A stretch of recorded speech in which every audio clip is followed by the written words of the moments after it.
The following program was provided by an independent producer solely responsible for its content. The opinions expressed do not necessarily represent the views of this station, its staff, board of directors, or underwriters.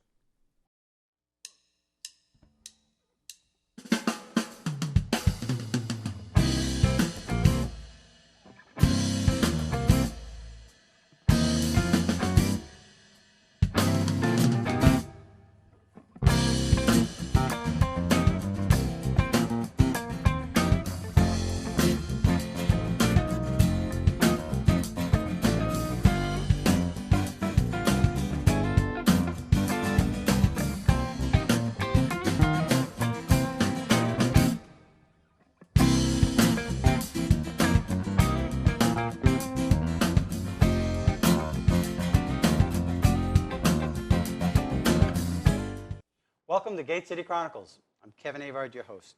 And today we're going to be talking about being like Brit. And to talk about this topic of being like Brit, or be like Brit, we have Ronnie Camille to talk about this. You're going to be a volunteer. That's right, Kevin. Welcome to the show, first Thank of you all. for having me. Appreciate it. So, obviously, what is Be Like Brit?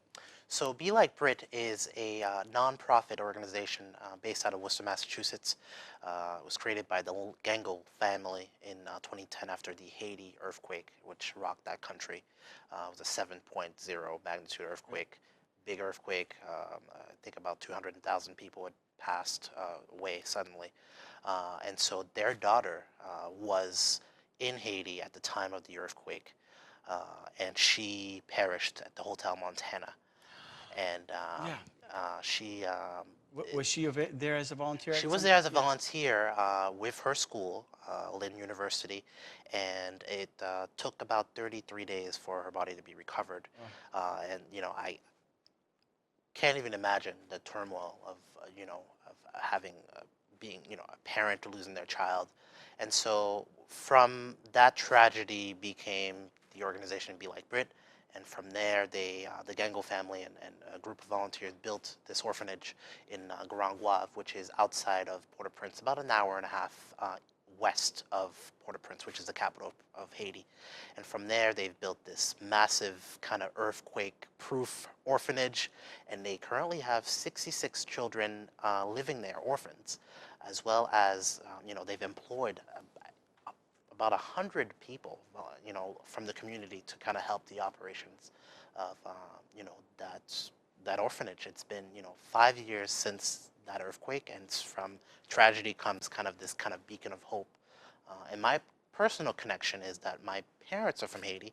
I'm kind of a Haitian descendant. I'm first generation here in the United States and in Canada.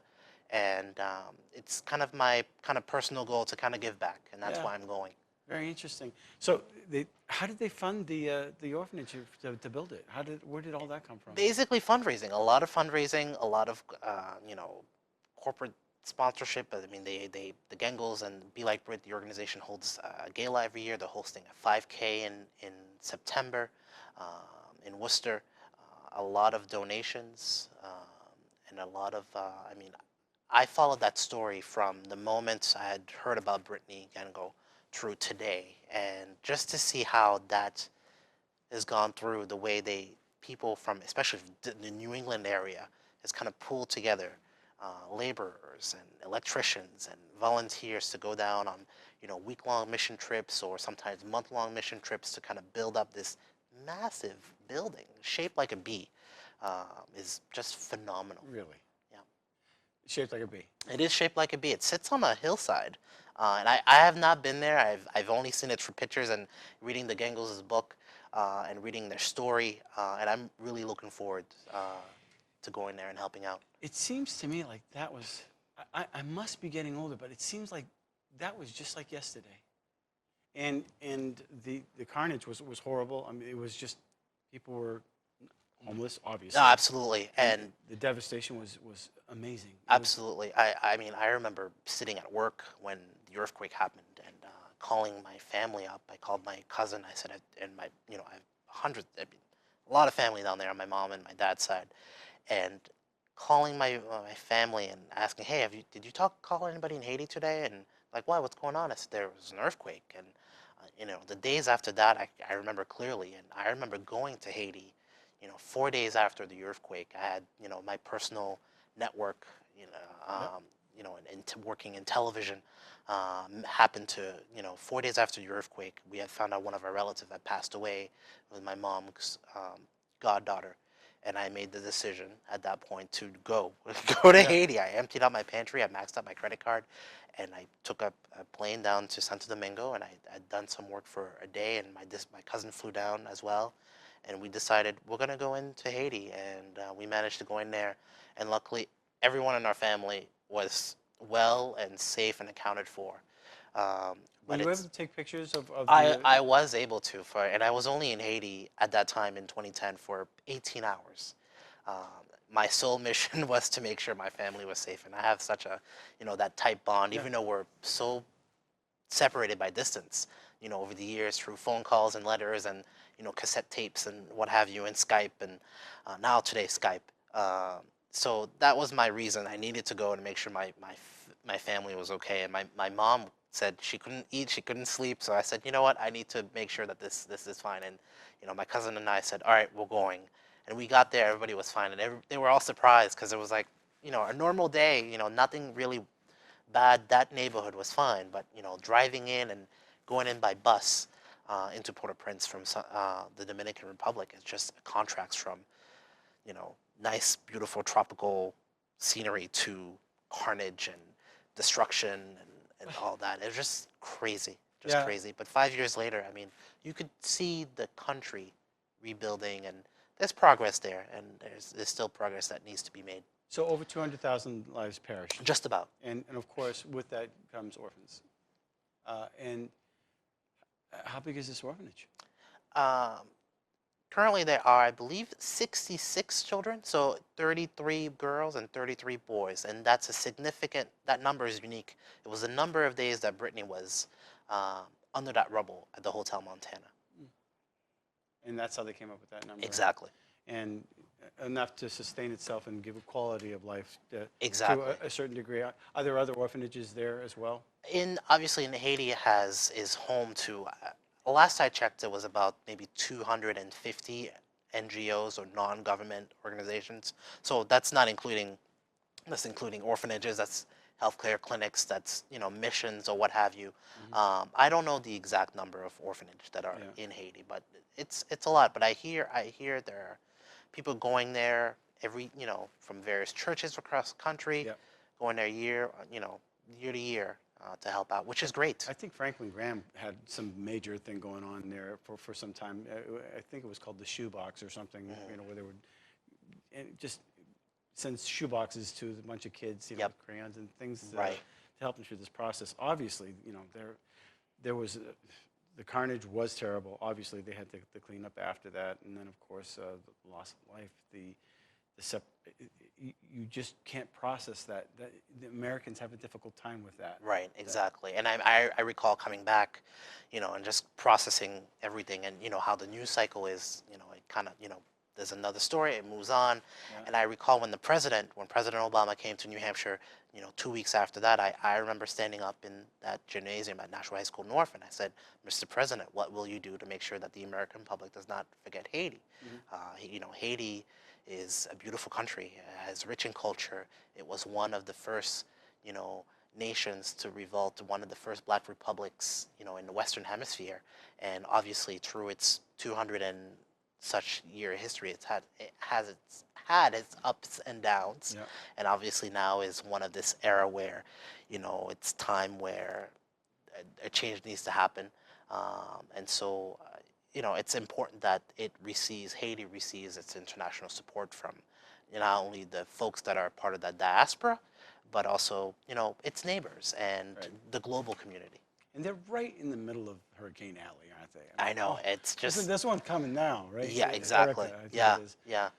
So you're going to go down, how long? A week. I'll be there the week of Thanksgiving.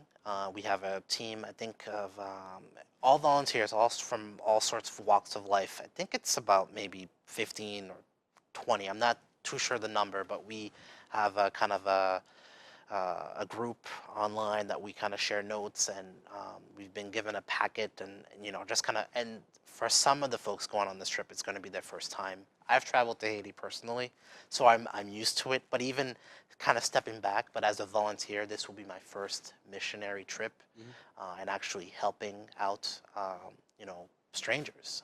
And I've been wanting to do this for the longest time.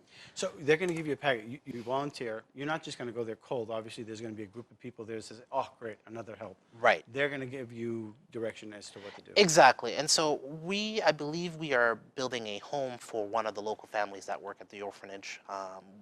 The details aren't too kind of concrete as of yet, as we're still a few weeks out. But we'll get that information, and we'll kind of know as we get closer.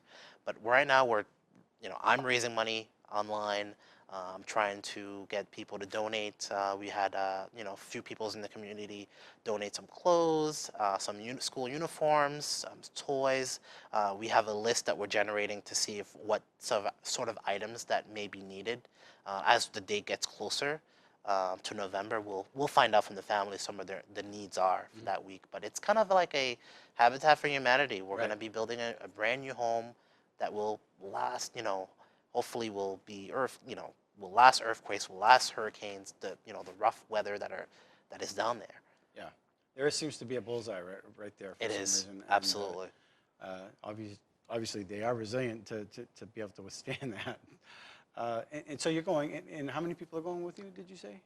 16? About 20 or 20? so, Yeah. but that I'm not sure of that number. And there's actually another group going in September. So they do multiple trips a year, and they also do long-term trips. So if you're a medical expert, or like a nurse or a doctor, you can volunteer your time and help out. So the interesting thing is you're in television of some sort, right? You're in Massachusetts, obviously. Boston, I don't know if am I allowed to say the station? No, we'll leave that out. Okay. But yeah, which is cool. Yeah. And which means any walks of life, whether you're a doctor or whether you work in television, Right. whether you're a carpenter or a janitor, or it doesn't matter. All walks of life, you can volunteer. Absolutely. A week of your time for something. Absolutely. And when I was kind of debating and trying to figure out, life gets in the way, and when am I going to be able to carve out time to go? And I want to see my family. So I went in May. I went to visit my family. I hadn't seen them in 5 years since the earthquake. I hadn't gone to Haiti, and I said to myself, I need to see my family. I don't get to know them. I don't know them that much, but I know them through the phone, and we talk. And I spent Memorial Day weekend to go down there, and I'm like, all right, so now I need to go on this trip and help out these kids. There are children out there that need, they need help and stuff. And it's great that this organization, such as Be Like Brit, is there. They're helping these 66 children educationally, spiritually. They're doing these things, and these kids. I follow them on Facebook and Twitter and Instagram, and I see the stuff that the kids are doing. They're learning English. They're learning all these things, how to be better people. Dumb question. Language is French? So Haiti, the official language has two, Haitian Creole and French. And French. Yes. Haitian Creole. Yep. Which is kind of a derivative of French. Okay. I thought it was French for some reason, but... You're right. So the official language, there are two. So primarily, officially, French, government-wise, formally, but for the most part, the people speak Creole. So rumor had it, I think, that when all this devastation happened, that the government wasn't really that effective. Is that true? Were they, as far as helping out, obviously they were devastated. They had limited funds. But were they able to help the people, or was most of the help coming from outside? That's a good question. You have to think about it, too. A lot of the government people, a lot of the people that in place in government, a lot of people died. They were at work. They were wrapping up their day. In the days following the earthquake, it was kind of hard to find out who was doing what, who was in charge. And, the United States government and the French government kind of stepped in. All these international governments and NGOs kind of stepped in. And over time, It was like a war zone for them. Yeah, it looked like it. I was there. It looked like it was rough. There were people fighting over gas. The price of gas was up. No Food was running bad. water. Yeah, Haiti is a place that, yeah, there's no running water, but now there's water services now. So at the time, I would say, yeah, it was kind of the worst case scenario. Um, but now I would say things are slowly improving. Yeah. Yeah. Well, it's important. Yeah, I remember. I think even Greta Van Susteren, from one of the Fox affiliates or whatever, she was down there, and I was just you look at it. She's walking through, and you're looking at all the carnage, and you're thinking to yourself, this is almost like Katrina, if not, if on the same level. I mean, Katrina was a huge. Yeah, right. Same level, worse. Yeah. To me personally, because it's personal. Well, I we mean, had to help yeah. to help immediately. We had the Right. people to come and help. And there was a lot of deployment, people moving to get in there. But Yeah. I mean, at one point the airport was closed, the radar wasn't there. I mean, it was rough. It was rough for people. And Now, are you gonna be able to meet the kids and? from what I've been told from the past folks that have volunteered, they've interacted with the kids and they've created this bond, and they've created this bond with the people that work there. And so, yeah, I'm looking forward to that. Is the orphanage a religious or non-religious or semi, or how does that work? It is a nonprofit. It is religious. The Gengos are Catholic, so that's kind of where that affiliation is. So no, the only reason I am very familiar with orphanages. So, Yeah. It's obviously it's the labor of love for for many, and obviously they're providing a nice safe environment for Absolutely. these kids. So I applaud you on that. So if somebody wants to get involved with this, or if is there a website that they can? Sure. They could go to my website, ronniecamille.com/BLB 2015. They could also go to belikebrit.org to find out more information about the orphanage, the organization, and the various events that that's happening within the next few weeks. There's a 5K in September, I believe it's September the 12th, and then they have a gala, I believe, on. Are you going to be running? I will be in the 5K. I don't know if I'll be running. I'm trying to train myself, but the time is. We'll see.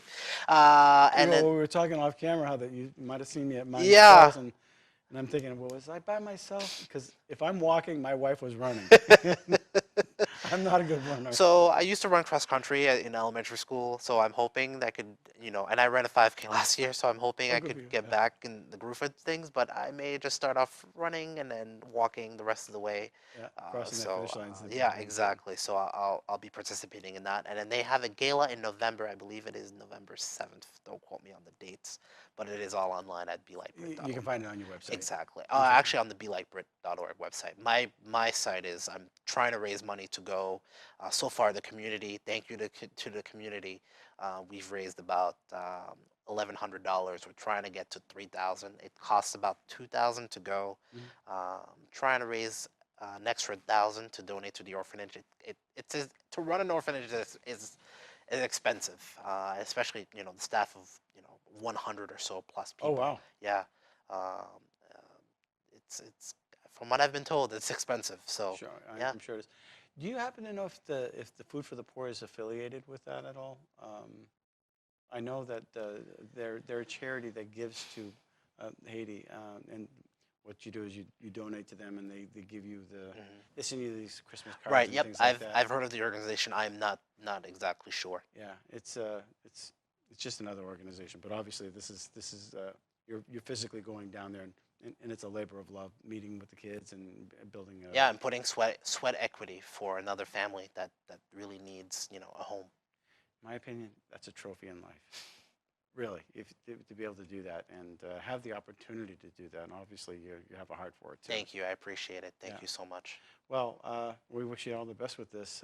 If when you go, we'll be able to come back and share some of your stories. Absolutely. It would be a pleasure. Yeah, great. And if you have any pictures, we'd like to see them. For sure. Right away. So Thank you. That'd be great. So thanks for coming on the show. Absolutely. Ronnie. Appreciate it.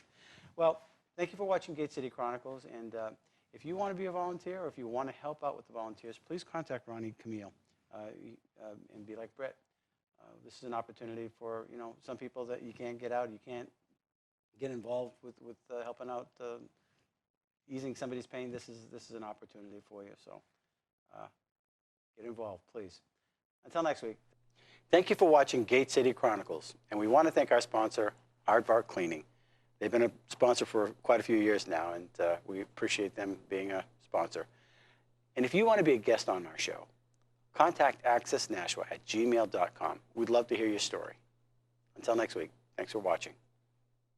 The preceding program was provided by an independent producer solely responsible for its content. The opinions expressed do not necessarily represent the views of this station, its staff, board of directors, or underwriters.